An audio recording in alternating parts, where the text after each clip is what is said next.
Good morning. Welcome to my original sin, Shockburst Stormweaver. This build can do all content, fully juiced maps, tier 3 simulacrum, and it has superb single target for bosses. A bit of a different build video for you today. So for the intro, I'm going to run a juiced map and give you an overview of the build and how it plays, and hopefully will culminate in the boss, which shows both how it clears and then how good the single target is. So apologies if there's a few jumps from editing, but let me know if you prefer this style of intro.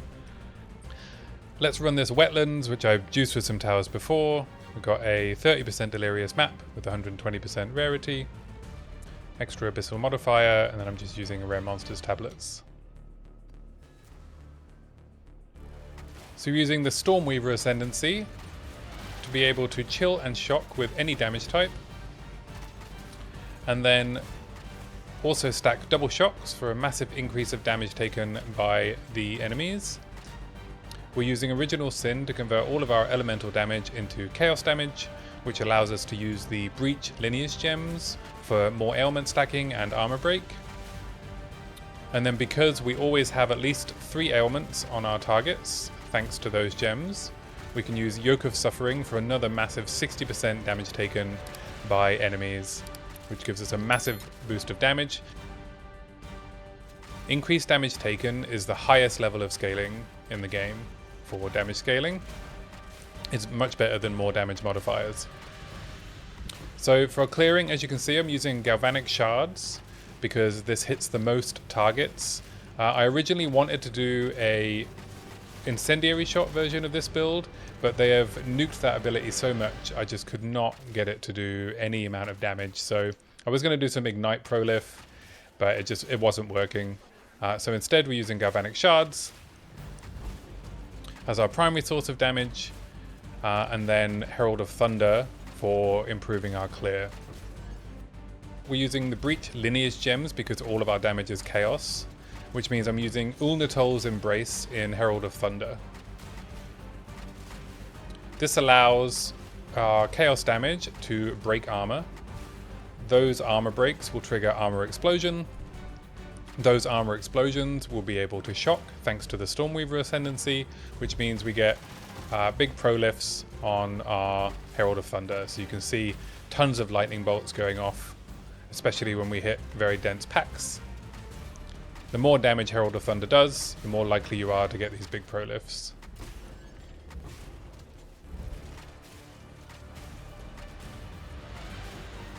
So there's some satisfying pops you can see here coming out of the abyss.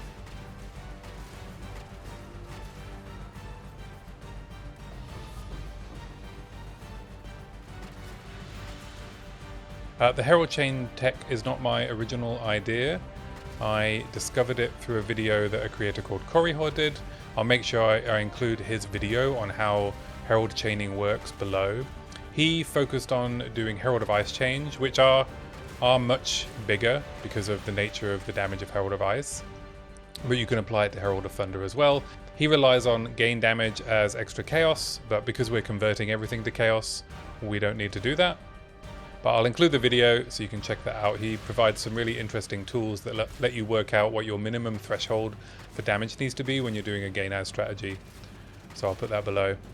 So for defenses, we are relying on evasion and energy shield and chaos inoculation.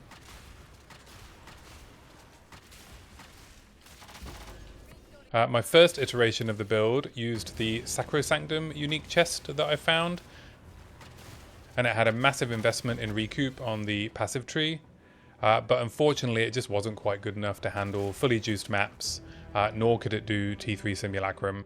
I think it would have worked as a defensive strategy if I'd been able to go Chronomancer, but unfortunately that would have then turned off the ailment side of the build, and I really wanted to use Yoke of Suffering again.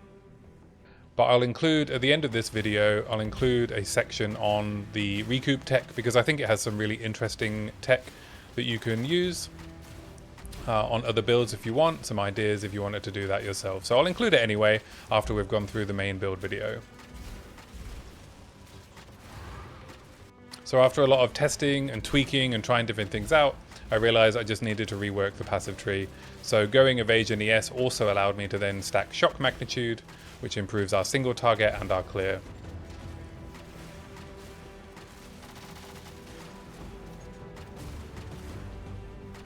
The downside of the Recoup version being that I was spending so many points on Recoup itself, I just wasn't scaling damage high enough either. So in order to maintain the tankiness of the build with a high enough evasion rating, and because we're using a unique amulet, I don't have access to extra spirit. So I'm just using Herald of Thunder and Blasphemy to increase our damage, and then relying on gear itself for the defensive layer. For single target, it's incredibly easy to get double shocks, double chill and ignite on the enemy, and then we emergency reload and spam Shockburst rounds. And it goes down super easy, as you can see. That was with full boss Atlas points.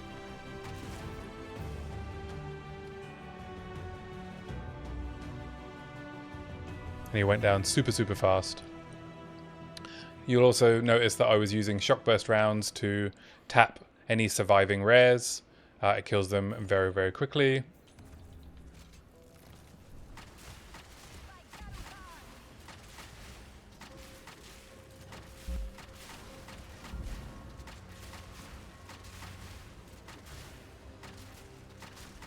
Obviously those blocking enemies are very annoying. But yeah. You see how quick it kills. So that was an overview of the build. So now I'll take you through the gear, the skills and supports, and the passive tree. And then at the end, I'll take you through the POB of the Recoup version to give you some more inspiration for your own builds. Timestamps will be below. So gear-wise, I ended up investing quite a lot into this character, so I wouldn't recommend this on a low budget. So first of all, we have the two build-enabling uniques. So there's the original Sin Amethyst Ring. Now I bought this already corrupted with the rarity of items found on it. And the second unique that enables the build is Yoke of Suffering.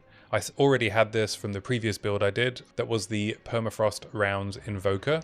The elemental roll doesn't matter because we're converting all of our damage to chaos. So you just want to make sure that your highest roll is the enemies take increased damage for each elemental ailment among ailment types on them. There's two options for the Anoint. There's Harness the Elements and there is Stormbreaker.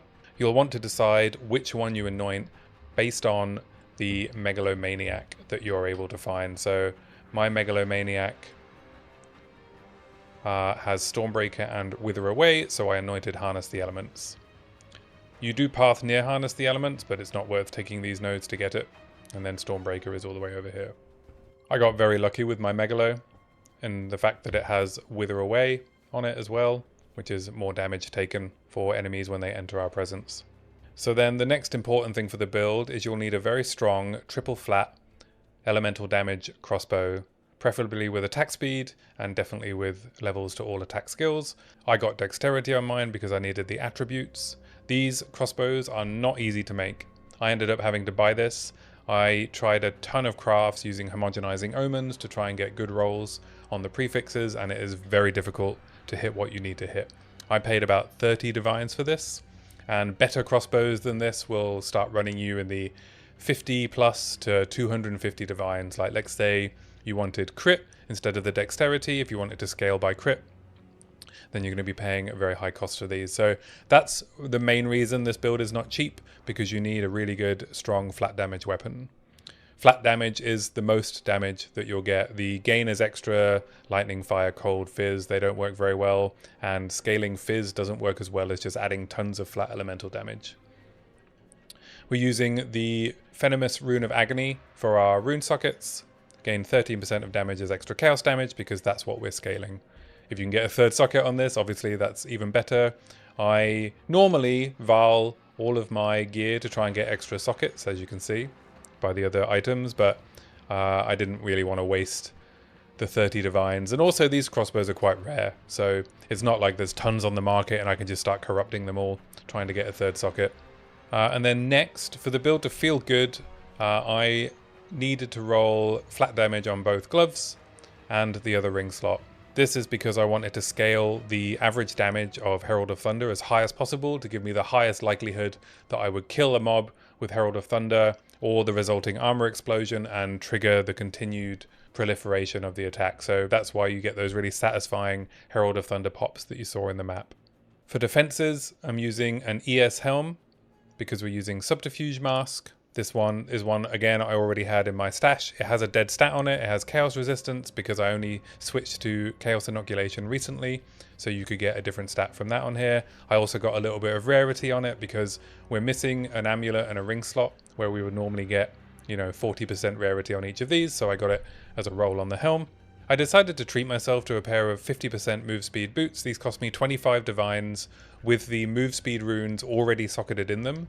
If you buy a 2-socket pair of boots with increased effective socketed items, bear in mind if it doesn't already have the move speed runes socketed, they're going to cost you 16 divines for 2. So 25 divs for this boots already socketed felt like a good deal to me. You don't need 50% move speed. These are the boots I was using before that just had intelligence, fire and lightning res, and a decent ES roll on them with 35% move speed. Much, much cheaper. These are like a couple of divines. The chest, I am using a maximally rolled evasion chest with deflect on it. I already had this as well from previous builds. Again, it has a dead stat in the form of chaos resistance because we're CI, but that doesn't make a huge difference. You can replace it. You could get a better stat instead of ignite duration. Though it's actually a little bit useful, right? You actually want to have as little ignite duration on you as possible when you're an ES build so that you can start your regen as soon as possible. We are using Spectral Ward on the tree, which is why it's a pure evasion chest, which gives me a decent amount of evasion and a decent amount of energy shield. If you used a pure ES chest and gave up on the evasion, you'd be sitting at more like 10k energy shield, but then you'd be taking way, way, way more hits and you wouldn't have access to as much deflect. So I find it's best to just go evasion, energy shield. Like I said, I tried a Recoup build, but it seems just the best defensive strategy in the game at the moment is to just go evasion, energy shield. You have a big health pool and you avoid most hits. When you don't avoid a hit, you have a big enough health pool to absorb the damage. The gloves were also quite pricey. They're around 9 divines. I think I paid for these because they have double flat and attack speed. Also getting some more attributes. For the runes, I needed some resistances. So I put in a resistance there. If you replace, the chaos resistance on your helm or your chest, then you won't need that resistance rune. And I would recommend that you go for increased magnitude of non-damaging ailments you inflict. I corrupted these gloves myself. They were a 1-socket uncorrupted pair of gloves. And then I got very lucky, as I normally do, with an Omen of Corruption and got the 2nd socket. Increased magnitude of non-damaging ailments increases your shock magnitude. So this is a really big improvement to both your single target and your clearing because the shocks are doubled themselves. So at the moment we're sat at 37% magnitude for each shock, which is 74% total damage taken. Shock is capped at 100% total. That includes both shocks. So if each shock does 50%, then you're at the cap. If you do more than that, you're wasting the magnitude. So haven't hit that cap yet. If I decide to keep playing this build, I would probably replace the helm to get some more cold res so that I can put a second 20% magnitude rune in the gloves. The belt, I was using from the Recoup version, but I decided to just keep it because it has useful stats on it. So I found this belt with the prefixes already done and the 2 high rolls of the resistances on the suffixes, and then it had a dead 3rd suffix. So I decided to gamble and roll the 1 in 3 chance to hit the 3rd suffix with Essence of Insanity, which gives you the On Corruption item gains 2 enchantments mod. I hit the 1 in 3, I corrupted it, and I hit Intelligence and Max Energy Shield, which is obviously fantastic. You can use whatever belt you want here. You'll need the resistances most likely, maybe strength, and then mana is also very useful as well, as this build can be a little bit mana hungry. And when I go through the passive tree and the skills and supports, we'll go through a bit like where I'm solving for those mana issues. The ring, double flat, double rarity, all res, cold res. All right, let's go through the skills and supports. First of all is Galvanic Shards. This is both our clearing skill and our way of getting shocks on bosses. So I'm using the Zoph's Pyre Breachlord Lineage Gem in this. We don't gain any extra damage as fire because it doesn't have fire damage as a base damage type. But what it does do is allow our supported skills to contribute to flammability and ignite. Because we deal so much chaos damage, we always ignite anything we hit with Galvanic Shards. This means enemies then take 20% increased damage because they have ignite on them, which is way more than gain as extra chaos damage anyway. Increased damage taken, like I said, is the highest vector of scaling damage in this game. That's why Shock and Yoke of Suffering work so well together. The other supports, I have Shock for single target, and I put in Fork for clearing. I actually forgot to put Fork in when I just did that map demonstration. The clearing would have been a lot better with Fork, but I just had the single target setup in there.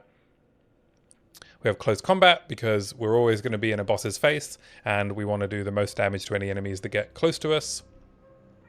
Chaos Attunement is just a free 25 damage as extra chaos damage because we're not dealing any non-chaos damage. And then Double Barrel is there to help us with mana. So it just means we have to reload less frequently, which means we have less pressure on our mana pool. Once I put Double Barrel in and slotted in some more mana regen, then I was fine on mana. Before I used Double Barrel, I was having to use my mana flasks all of the time. Single target is Shockburst rounds. So we're using Chaos Attunement again. We're only doing chaos damage. Fresh Clip for more damage for each bolt reloaded in the past 28 seconds is generally about 25% more damage. Rapid Attacks for faster attacks and more reload speed. Concentrated Area because most of the damage is coming from the pulse of Shockburst rounds, and that is an AoE. And then Close Combat because, like I said, we're always up in the boss's face. Then I'm using Herald of Thunder. Herald of Emergency Reload is on the same weapon set as Shockburst rounds, and it's using the standard gem setup of Prolonged Duration, Cooldown Recovery, and Efficiency. That's all you can really slot in here. Then the two Spirit Reservation skills I'm using a level 21 Herald of Thunder because I want, like I said, I want Herald of Thunder to be able to do the most potential damage, so I'm using a level 21 gem. This requires a very large amount of dex, so bear that in mind. It's quite easy to get level 21 gems. You Omen of Corruption on a lower level spirit gem, and then once you hit the +1, you can upgrade it to level 20, so you get a level 21 gem. Herald of Thunder is using Uul-Netolds Embrace.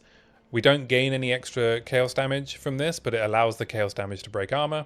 Using Uruk Smelting to break more armor. We generally break armor quite easily with this gem slotted. The increased physical damage taken doesn't really do anything. I'm just using Smelting because it's there. Armor Explosion is how we proliferate the shocks. Herald of Thunder can't shock, but Armor Explosion can. Then I'm using Shock to give more chance to shock, and Chaos Attunement for extra damage as chaos. If I had more Spirit, I would probably use Deadly Herald. It's a little bit extra damage, but we don't lose that much by using Chaos Attunement. And then our second Spirit Reservation is Blasphemy. So I decided to go for damage, and I'm using Despair, which increases the chaos damage taken by lowering our enemy's chaos resistance, and Despair can push chaos resistance negative, so they take more damage. It's a massive increase in DPS. We're using Magnified Area and Ritualistic Curse to increase the range, and Chaos Mastery to increase the level. And then for utility, I'm using my last bit of Spirit on Clarity. I was using Precision here, but it turns out Clarity's manager regen is actually very useful. And that's it for the skills. So now I'm going to take you through the passive tree. So this passive tree setup only allows me to use 2 jewels, which is fine because 2 is all we actually need. So I'll show you the jewels first. So I'm using a Heart of the Well with gain as extra chaos damage, mana on kill, and skill speed and movement speed. These are about 9 divines, I think. Maybe I paid less, maybe it was like 5. The only important stats are mana on kill and damage as extra chaos damage. The other 2 don't really matter. Go with whatever you can afford. And then, like I said, I'm using a Megalomaniac. Either you want one that allocates Stormbreaker, or you want one that allocates Harness the Elements. These 2 nodes here. Whichever one you get that has the most useful second or third allocation, then anoint the other one. I got very lucky and found one that allocates Wither Away. I think it's just quite unusual that you would want both of these, so it was very cheap.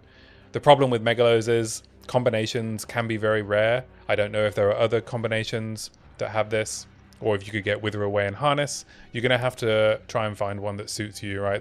There's a ton of secondary allocations, like Agile Succession would be a very good secondary allocation, but you're just going to have to search through them yourself, find one that you can afford with the best skills. We're grabbing, through our routing, we're grabbing all of the ES that I can grab, a little bit of evasion. We're passing through Subterfuge Mask and Spectral Ward, and we're going past all of the Chaos damage and Shock Magnitude. So we come up through here, through the S. I've decided to go right here through faster start of Energy Shield Recharge and increase rate, and then come back down here for some ailment and stun threshold. We grab both Energy Shield nodes here. For our Shockburst rounds weapon set, we grab the increased Chaos damage here. For the Galvanic Shards weapon set, we grab Magnitude of Shock and also increased mana regeneration rate if you've shocked an enemy recently. That's always. Come down here through the skill speed and mana regen rate, through the evasion and energy shield, and grab the faster start and stun threshold here. Grab generic attack damage. For my next few points, I'm working my way down to this node, increased evasion rating while you have energy shield and if it started recently. Then I'm coming over here for increased attack damage on full life. We're always on full life because we're CI.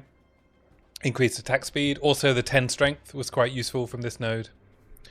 I'm pathing up here so we can get Event Horizon. Event Horizon has no downside because we're not using Chaos skills. Spaghettification is a really good node. We don't care about the negative Chaos res, and I wouldn't have cared even if I was hybrid. And then I grab increased energy shield and evasion rating and reduced effect on curses here. Up past Spectral Ward. Grab the extra Chaos damage here and reduce effect of Withered. I don't know what makes us Withered in this game, but it's the Chaos damage that I care about here.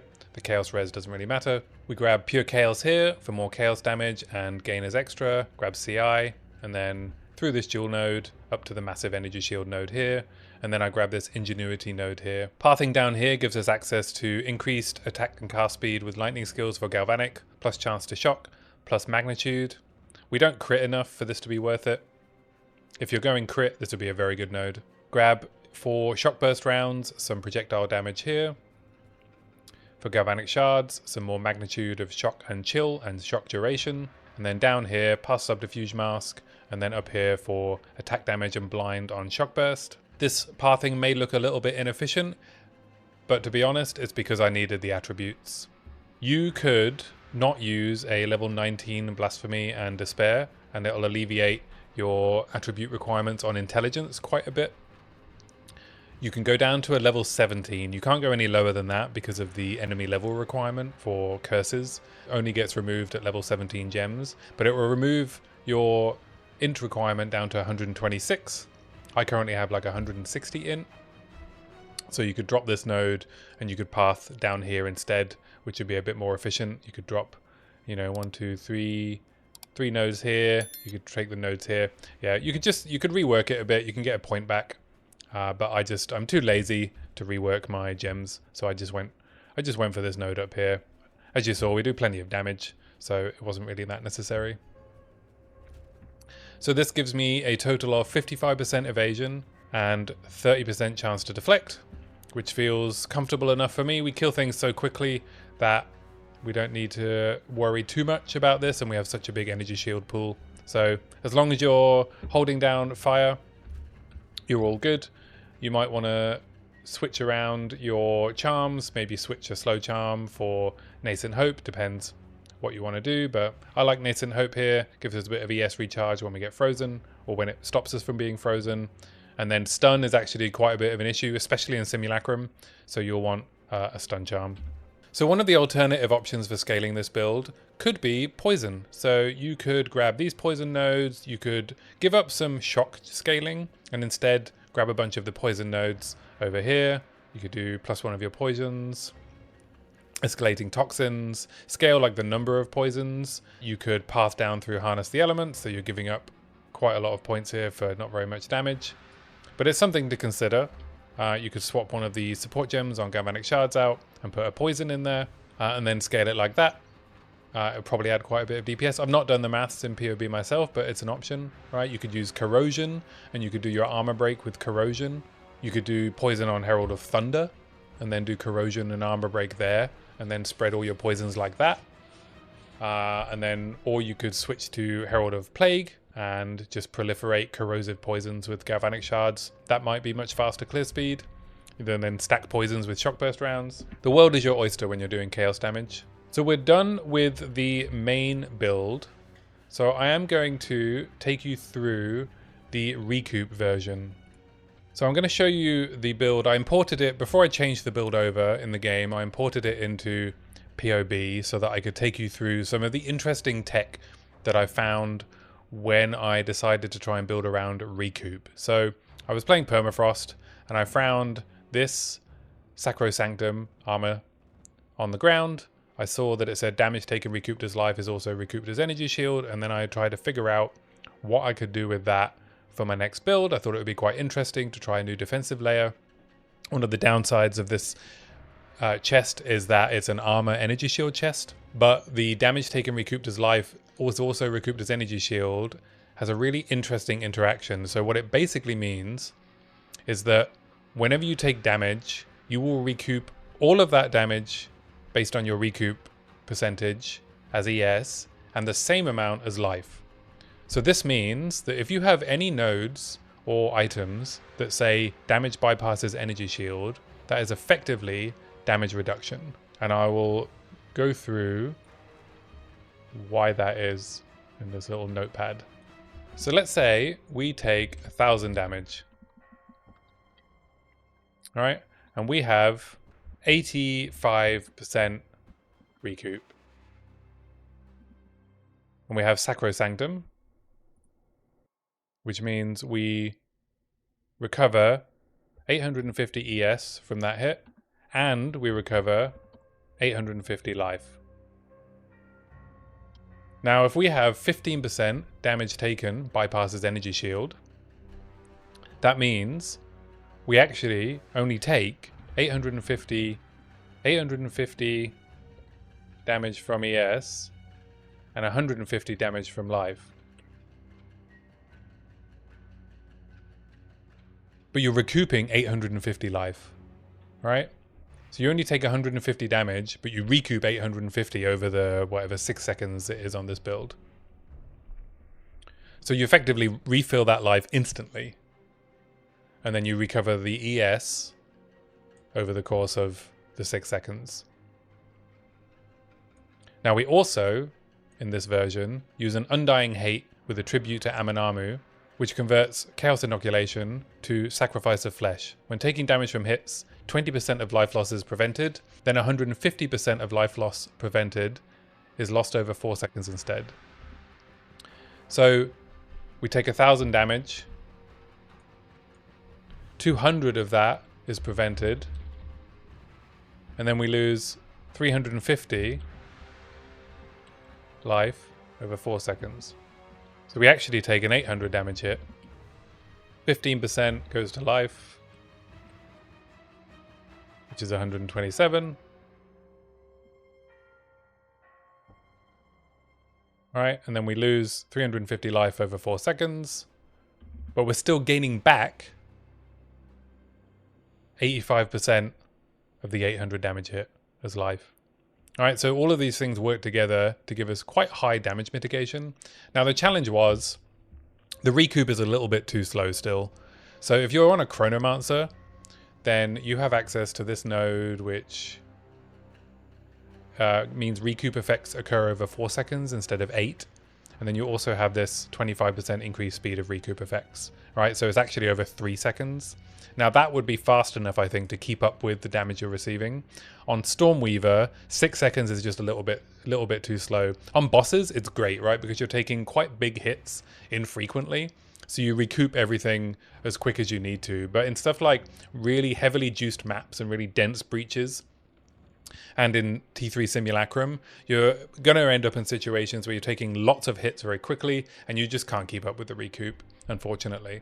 So I had a pretty good Undying Hate that I got. You can desecrate these to add additional modifiers for Conquered Attribute and small passive skills. The first desecration, I believe, is free, but then every desecration after that has an increasing chance to destroy the gem. I bought this gem as a tribute to Aminamu, I think for like 5 div, and then I desecrated once, and then I decided to gamble desecrate 2, and then I went and rolled it with Abyssal Echoes, and I got extra strength, and conquered small passive skills also grant increased chaos damage, which is just a fantastic roll for this build, obviously. The notables you can't predict, unfortunately. The number of souls in tribute decides what notables you get. However, there is no calculator. You're just going to have to buy one and see what you get. And also POB is not showing what I got, but effectively this node turned into one that instead of volatility gave me ES per tribute. And these two nodes gave me Recoup as life per tribute. And then all of the small nodes are giving me 5% increased chaos damage. So it's just very worth it in this build. Then the other pathing I did, so I came down here for heavy buffer. This gives me 5% damage taken bypasses energy shield, effectively 5% damage reduction. And I picked up every Recoup node, and it just wasn't quite enough. And also because I was so heavily invested in Recoup, I didn't really have enough damage then to kill things quick enough to stop myself from dying from getting overwhelmed from the Recoup. So I had in my primary weapon set for both Galvanic and Shockburst, I had all of the damage nodes. And then in the secondary weapon set, I was going for Curse. So this is because I was also, instead of Blasphemy, using Cursed Ground. So I was going for increased area and increased duration. Then I had Decaying Hex and Chaotic Freeze. Now, Decaying Hex only works on curses that you cast. It does not work with Blasphemy. And Chaotic Freeze means that Decaying X can freeze enemies. That means an extra ailment for Yoke of Suffering, which is 20% more damage taken during the freeze. That was also not very consistent. It was hard to get the curse to apply for long enough to freeze them. They didn't always freeze. So this whole build concept, while it was fun to like figure out all of that tech, it just didn't really work that well. So that is the end of the video. I hope you enjoyed this build. If you're still around, please consider subscribing, liking, commenting, all the things that help me grow my community. As always, I'm always happy to chat about all things PoE during my streams. I stream here on YouTube and on Twitch, Mondays and Wednesdays, 6 AM to 9 AM UK time, Thursdays, 6 PM to 9 PM UK time, and Sundays, 1 till 7 PM UK time. I set myself a challenge this league to come up with a crossbow ammo build for every base class. And we're nearing the end of that journey. You can check out my other crossbow builds from this season on my channel if they're interesting to you. I have my league starter, which was an armor break run and gun technician, a poison explosive shot pathfinder, a poison and bleed plasma blast blood mage, and a permafrost bolts invoker. The next build I'm working on is an accuracy stacking physical damage Amazon that will use the basic crossbow shot for clearing, which I think will be a fitting end for this journey in softcore. I'm of course also still working on the hardcore build on Warrior, however progress is understandably a bit slower there. Hopefully I can get it to endgame before 3.27 drops in PoE 1, where I'll be doing my first PoE 1 league in 5 years. So the last league I checked, was Heist in 2020, so I'm excited to dive back in and will no doubt be completely lost for the week that I plan on setting aside for that. But hopefully I'll see you soon. Thanks for watching. Bye!